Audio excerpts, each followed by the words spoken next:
Tenth की पूरी English को तुम मात्र 7 दिन के अंदर खत्म कर सकते हो, वो भी इन नोट्स की मदद से। ये केवल नोट्स नहीं है, इन नोट्स के अंदर तुम्हें मिल जाते हैं इंपॉर्टेंट क्वेश्चंस और उसके साथ साथ कुछ ऐसी चीट शीट मिलेगी इन नोट्स के अंदर जिससे कि क्लास 10 की इंग्लिश के अंदर तुम्हारा एक नंबर नहीं कटेगा।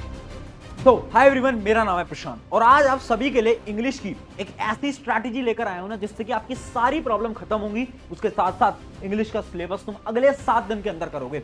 सबसे पहले समझते हैं प्रॉब्लम्स क्या क्या आ रही है इंग्लिश के अंदर, क्योंकि मैं बहुत सारे स्टूडेंट से बात करी है और मुझे समझ में आया बेसिकली 4 प्रॉब्लम है। सबसे बड़ी प्रॉब्लम है लिटरेचर के टफ क्वेश्चंस नहीं हो पा रहे। समरी वीडियोस तो देख लिए बट ये समझ नहीं आ रहा है कि लिटरेचर के जो टफ क्वेश्चन आ रहे हैं, एक्सट्रैक्ट बेस्ड क्वेश्चंस आ रहे हैं, इनको कैसे करना है।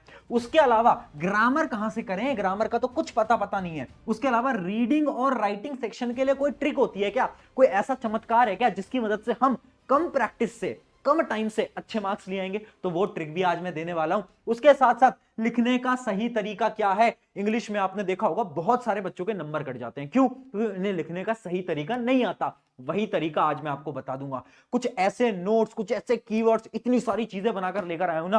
पूरी टीम ने बहुत मेहनत करी है ये सारी चीजें बनाने के लिए और आज मैं लेकर आ गया हूं। आई होप इससे आपके इंग्लिश के पेपर में बहुत मदद होगी। एक एक करके स्टार्ट करते हैं। सबसे पहले स्टार्ट करते हैं आपकी लिटरेचर स्ट्रैटेजी। देखो, सबसे पहले लिटरेचर बहुत इंपॉर्टेंट पोर्शन है, सबको पता है। अब यहां पर समझना लिटरेचर पढ़नी कैसी है। एक सिंपल सा रूल अपने दिमाग के अंदर फ्लो करो। क्या? सबसे पहले उठाओ समरी वीडियो। समरी वीडियोस क्या होती हैं? ये वो वीडियोस होती हैं जो कि तुम्हें यूट्यूब पे मिलेंगी। आप देख सकते हो कि पूरा जो आपका चैप्टर होता है ना इंग्लिश के अंदर, उसकी पूरी समरी एक वीडियो में आपको मिल जाती है। 15-20 या फिर आधे घंटे की बड़ी आसान सी वीडियो होती है, वो आपको देखना है। अब देखने से काम खत्म नहीं होगा। बहुत सारे बच्चे गलती क्या कर रहे हैं, बस समरी वीडियो देख रहे हैं और क्वेश्चन प्रैक्टिस कर रहे हैं। वो नहीं करना है हमें। उसके बाद करने हैं नोट्स। अब नोट्स कौन देगा? मैं तुम्हें नोट्स दूंगा। नोट्स के अंदर तुम्हें क्या क्या मिलेगा? नोट्स के अंदर तुम्हें समरी तो मिलेगी, रिटर्न समरी। उसके साथ साथ तुम्हें उसके अंदर मिलेंगे एक्सट्रैक्ट बेस्ड क्वेश्चंस। उसके साथ साथ आजकल तुमने देखा होगा बोर्ड एग्जाम ना कैरेक्टर स्केच पूछ रहा है ना। बहुत सारे कैरेक्टर होते हैं ना तुम्हारी कहानियों के अंदर, उसके कैरेक्टर स्केच पूछ रहा है। तो वो कैरेक्टर स्केच के भी सवाल में लेकर आ गया हूं, है ना। तो आपकी जो दोनों बुक्स हैं उन दोनों के मैं नोट्स आपके लिए लेकर आया हूं। पहली जो आपकी बुक है वो है फर्स्ट फ्लाइट, इसके भी पूरे नोट्स हैं। उसके अलावा जो आपकी दूसरी बुक है फुटप्रिंट विदाउट फीट, इसके भी पूरे नोट्स हैं।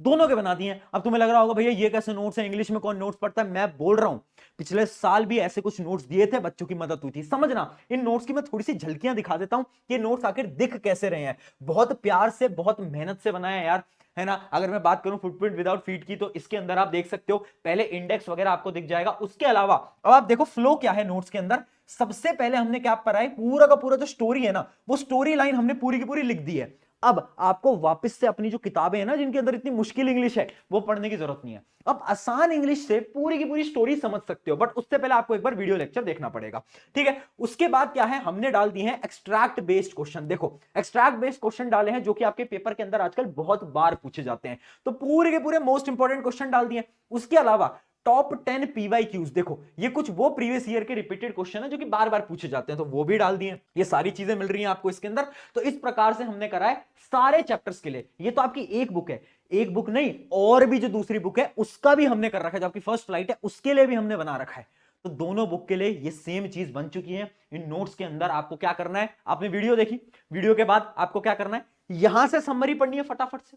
फिर कैरेक्टर स्केच वाले जो क्वेश्चन है वो करने हैं। यहां पर हमने देखो कैरेक्टर्स लिख भी रखे हैं। जो कैरेक्टर्स है ना वो हमने यहां पर लिख भी रखे हैं, जैसे कि हरी सिंह, अनिल, यहां पर कैरेक्टर है ना, कैसे है वो, उनका पूरा थीम हमने लिख रखा है ना। तो सारी चीजें। उसके अलावा लास्ट में मॉरल ऑफ द स्टोरी भी लिखी है, क्योंकि बार बार पेपर के अंदर मॉरल पूछता है, इनडायरेक्टली पूछता है बट पूछता बहुत बार है।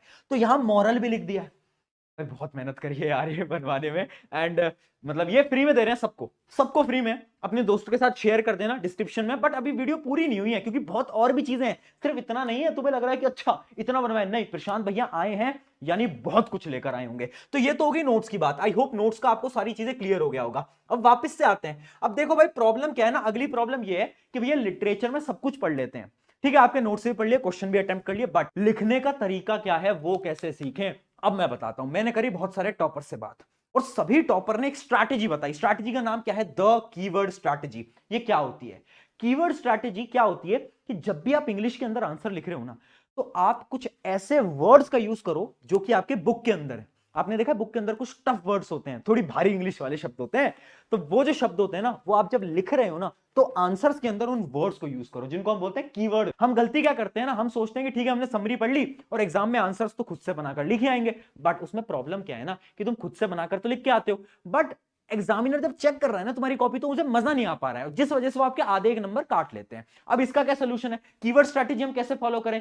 कुछ वर्ड्स होते हैं और हर एक चैप्टर के वो जो इंपॉर्टेंट वर्ड्स है ना, वो भी मैं तुम्हारे लिए लेकर आ गया हूं। जैसे कि मैं आपको दिखा देता हूं, यहां पर यूनिक वर्ड नाम से एक आपको पीडीएफ दिखेगी नीचे डिस्क्रिप्शन में ही, तो हर एक चैप्टर है, जैसे आपका जो पहला चैप्टर है उस चैप्टर के आप देख सकते हो यहां पर हमारे जो मेन वर्ड्स हैं, वो सारे जो इंपॉर्टेंट वर्ड्स हैं ना, वो ये आप लिख रखे हैं, ये इस चैप्टर के सारे इंपॉर्टेंट वर्ड्स खत्म हो गए, ठीक है। उसी प्रकार से हमने अगले चैप्टर के भी लिख रखे हैं, तो ऐसा आपको सारे चैप्टर्स के अलग अलग वर्ड्स मिल जाएंगे। अब इन वर्ड्स का सिर्फ ये मतलब नहीं है कि आप इनको याद करो, नहीं, याद नहीं करना, इनको एक बार रीड करना है। क्यों? बहुत बार ना आजकल पेपर के अंदर ना वर्ड्स दे देते हैं और उनकी मीनिंग पूछ लेते हैं, आपको मीनिंग पता होनी चाहिए ना, तो एटलीस्ट एक एक बार, जैसे एम्प्लॉयर, ग्रंटिंग, ये सब क्या होते हैं, एटलीस्ट एक बार तुम्हें वर्ड पता होने चाहिए। ये सारे वर्ड तुम्हारी एनसीईआरटी के अंदर है, ये सब वर्ड के एक एक बार तुम्हें मतलब पता होने चाहिए। तो यूनिक वर्ड्स भी मैं लेकर आया हूं, तो क्या करना है, यूनिक वर्ड्स एक बार देख लेना। कभी कभार सवाल आ जाता है, नहीं आता तो तुम वर्ड्स से आंसर लिख सकते हो, जब आंसर में इन वर्ड्स को यूज करोगे ना, तो टीचर को मजा आ जाएगा और इंग्लिश के अंदर नंबर तो नहीं कटने वाले।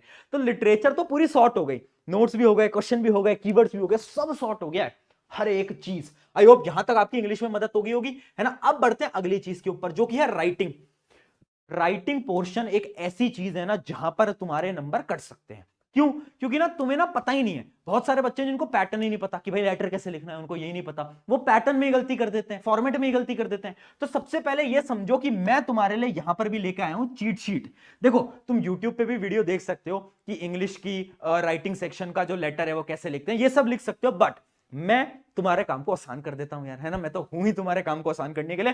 तो मैं एक आपको चीट शीट दिखाता हूं, चीट शीट होती क्या है। ये रही आपकी चीट शीट, जो कि है आपकी किसकी, राइटिंग सेक्शन की। जैसे सबसे पहले बात करते हैं फॉर्मल लेटर, तो मैंने क्या करा है ना, यहां पर बहुत डिटेल में लिख दिया है कि जैसे फॉर्मल लेटर ऐसे अपने 4 प्रकार के होते हैं। अब अगर तुम लेटर टू द एडिटर लिख रहे हो ना, तो तुम्हें कुछ खास लाइनों का इस्तेमाल करना है। कुछ खास लाइन क्या होती है? कुछ खास लाइन वो होती है जो कि जब लिखोगे ना स्टार्टिंग में, तो एग्जामिनर कॉपी चेक करेगा और वो आपको नंबर दे देगा। ऐसी कुछ इंपॉर्टेंट लाइंस है ना। उसके अलावा इंक्वायरी में आपको क्या लिखना है, पूरा फ्लो दे रखा है कि पैरा 1 में क्या लिखो, पैरा 2 में क्या लिखो, पैरा 3 में क्या लिखो, एकदम फ्लो दे रखा है। इस फ्लो के अकॉर्डिंग अगर आप फॉलो करोगे ना, नंबर नहीं कटने वाले। ये देखो पूरा का पूरा फॉर्मेट दे रखा है, हर एक चीज दे दी है। अगर मैं बात करूं एनालिटिकल पैराग्राफ, तो उसमें भी मैंने कुछ इंपॉर्टेंट लाइंस दे दी हैं कि देख भाई, इंपॉर्टेंट लाइंस ये यूज कर लेना इंट्रोडक्शन के लिए, उसके अलावा और ये पॉइंट्स यूज कर लेना, फिर क्वांटिटीज को डिस्क्राइब करने के लिए ये यूज कर लेना। उसके बाद कुछ क्वेश्चन भी दिए हैं प्रैक्टिस करने के लिए और समझाया भी है कि देख अगर ये एग्जाम्पल होगा तो मैं इसको कैसे लिखूंगा, मैं इस प्रकार से इसको लिखने वाला हूं।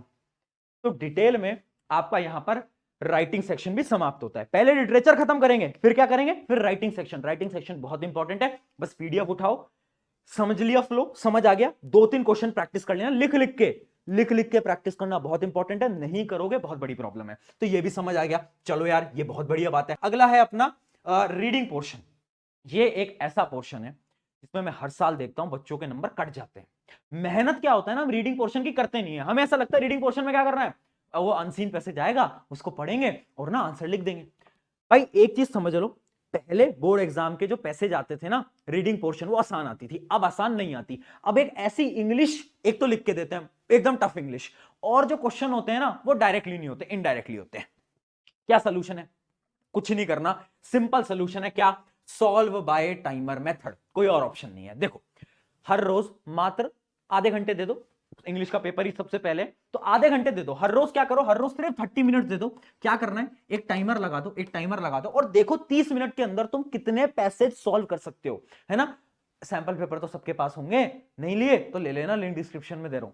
सैंपल पेपर उठाया, इंग्लिश का उठाया और बस रीडिंग पोर्शन करो, पूरा सैंपल पेपर मत करो, है ना, इतने सैंपल पेपर तुम वैसे भी नहीं कर पाओगे, टाइम कम है। सिर्फ रीडिंग पोर्शन उठाया, आधे घंटे का टाइमर लगाया और देखो कि तुम कितने क्वेश्चंस कर पा रहे हो। ये बहुत इंपॉर्टेंट है टाइमर मेथड। पता है क्यों? क्योंकि अगर इंग्लिश का पेपर थोड़ा सा लेंदी आया ना, तो रीडिंग पोर्शन तुम्हारा खराब हो जाएगा, क्योंकि इसमें बच्चे बहुत समय खराब करते हैं। इस वजह से टाइमर मेथड लगाओ और इसको सॉल्व करो, बस इतना ही इसके अंदर करना है। अब बढ़ते हैं लास्ट, क्या? Grammar strategy. देख भाई, एक तो ग्रामर बहुत कम मार्क्स की आएगी, पहली चीज। दूसरी चीज, ग्रामर हमेशा लास्ट में करना। मान लो तुम्हारा एग्जाम है और 4-5-6 दिन बचे, ग्रामर तब पढ़नी है, उससे पहले ग्रामर नहीं पढ़नी। पता है क्यों? दो प्रकार के स्टूडेंट होते हैं, एक वो स्टूडेंट जिनकी ग्रामर बचपन से अच्छी होती है, और एक होता है मेरे जैसे यानी तुम्हारे जैसे, जिनकी ग्रामर जो है बहुत बेकार होती है। हमें बचपन से कुछ नहीं समझ आया ग्रामर में, और जब ग्रामर के सवाल आते हैं तो हमें कुछ समझ नहीं आ पाता है। क्या सोल्यूशन है? अगर तुम वो बैक बेंचर हो, अगर तुम टॉपर हो, कोई टेंशन नहीं है, तुम्हें कुछ मत पढ़ो, तुम्हारी ग्रामर थोड़े बहुत नंबर की आएगी, वो तुम कर लोगे। बट अगर तुम बैक बेंचर हो, क्या करो? अभी कुछ नहीं करना, जैसे एग्जाम एकदम पास आ जाए, 4-5 दिन बचे हो, क्या करना है? तुम डायरेक्टली वीडियो उठाओ, यूट्यूब पे सर्च करना, मैं लिंक भी दे दूंगा डिस्क्रिप्शन के अंदर, class 10th English grammar one shot. आधे घंटे, 1 घंटे, 2 घंटे के अंदर ना लोगों ने पूरी ग्रामर बड़ी आसान तरीके से समझा रखी है। तो तुम्हें क्या करना है? वो ग्रामर बस तुम्हें पढ़ लेनी है डायरेक्टली, और कुछ भी करने की जरूरत नहीं है। यानी तुम ग्रामर पढ़ लोगे डायरेक्टली वन शॉट से। उसके बाद तुम्हें क्या करना है? बस वीडियो से क्वेश्चन सॉल्व करने हैं, क्योंकि उन वीडियोस के अंदर ना क्वेश्चन सॉल्व कराते हैं ग्रामर के, बेसिकली वो ट्रिक्स भी बताते हैं और क्वेश्चन भी सॉल्व कराते हैं। तो उन क्वेश्चन को सॉल्व कर लेना है। और एक चीज नोट की गई है कि ग्रामर के जो पैटर्न होते हैं ना वो सेम होते हैं। अगर आपने क्वेश्चन सॉल्व करे, मान लो आपने 50-60 क्वेश्चन सॉल्व करे, तो वैसे ही सेम सवाल आ रहे होंगे तुम्हारे पेपर के अंदर। तो ग्रामर की उतनी लोड नहीं लेनी, टेंशन नहीं लेनी, सबसे आसान पोर्शन है। ज्यादा समय कहां देना है? अगर लिटरेचर नहीं हुआ है, पहले लिटरेचर करो, राइटिंग होते ही फिर रीडिंग सेक्शन को टाइम देना है, डेली 30 मिनट दो, उसके बाद डायरेक्टली आ जाओ ग्रामर की तरफ। ग्रामर में तुम्हें बता चुका हूं कैसे पढ़ना है। ये आपका पूरा का पूरा फ्लो था। नोट्स दे दिए, इंपॉर्टेंट टॉपिक, क्वेश्चन सब दे दिए, है ना। उसके अलावा यूनिक वर्ड्स दे दिए कि आंसर लिखना कैसे, उन वर्ड्स के मीनिंग तुम्हें पता होनी चाहिए, बस एक बार रीड कर लेना, ठीक है। इतना कुछ कर रहा हूं यार, एक कमेंट कर देना आज, इंग्लिश फोड़ेंगे, ये कमेंट चाहिए आज मुझे। क्यों? क्योंकि जब हमारी टीम इतना जज्बे जुनून से मेहनत कर सकती है, आई वांट कि यार तुम्हारे एग्जाम अच्छे जाएं, है ना, क्योंकि एंड गोल मेरा भी वो है। और देख यार, मुझे तुझ पे विश्वास है, मुझे पता है तू कर सकता है, तू कर सकती है, खुद पे भरोसा मत खो, अभी बहुत समय हो जाएगा, रियलिटी में हो जाएगा। लोगों ने पिछले साल भी करा, तुम करोगे, तुम कर सकते हो। ऑन दिस नोट, शुक्रिया एवरीवन, मेरा नाम है प्रशांत। जाओ फटाफट से जाकर पढ़ाई करो, नोट्स डिस्क्रिप्शन में डाउनलोड कर लेना, अपने दोस्तों को शेयर कर देना। बाय।